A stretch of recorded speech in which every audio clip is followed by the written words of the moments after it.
As always, hope everybody's having a great day today. With me today is Sarah Smith with Mel Foster Company. I've had the pleasure of working with Sarah quite a few times over the last few years.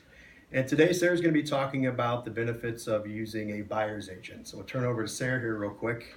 And the first question that I have, Sarah, that a lot of my customers have is, what is the cost of having a buyer's agent? So one of my favorite parts about representing a buyer is typically we are free to you. A lot of times in a listing contract, the sellers negotiate commission up front, so they are covering both their agent and the buyer's agent. And even if you're considering purchasing a for sale by owner, we usually can negotiate with them a commission at the time of the offer or prior to.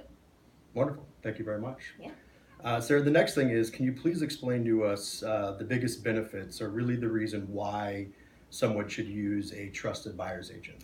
So most of the time, people don't buy homes every day, and this is something that we do every day.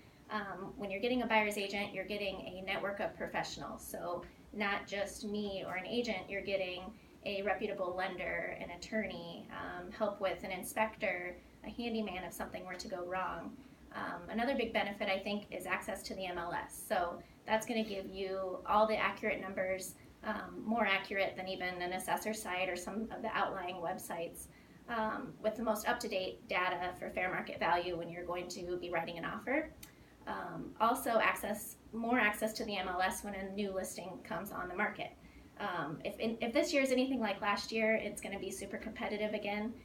Sometimes homes were selling prior to even being downloaded to Zillow and Trulia.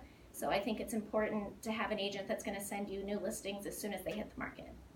Wonderful. So that information about the MLS the MLS.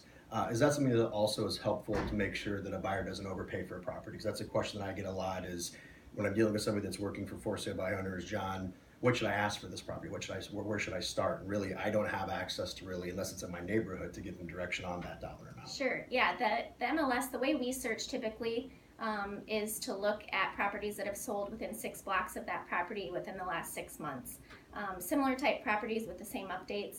That way you can kind of see what's going on. And on the assessor site, for example, they might tell you what a home sold for, but it's not telling you any concessions. Sometimes sellers will pay towards closing costs or inspections or a new roof or all kinds of things that might have been included in that price, and the MLS will have that data. Wonderful. Well, Sarah, thank you very much for your time. As always, like I said, we've always enjoyed working with you. And you guys, as always, if you have any questions whatsoever, contact information above. Please feel free to reach out at any time. Thanks, you guys.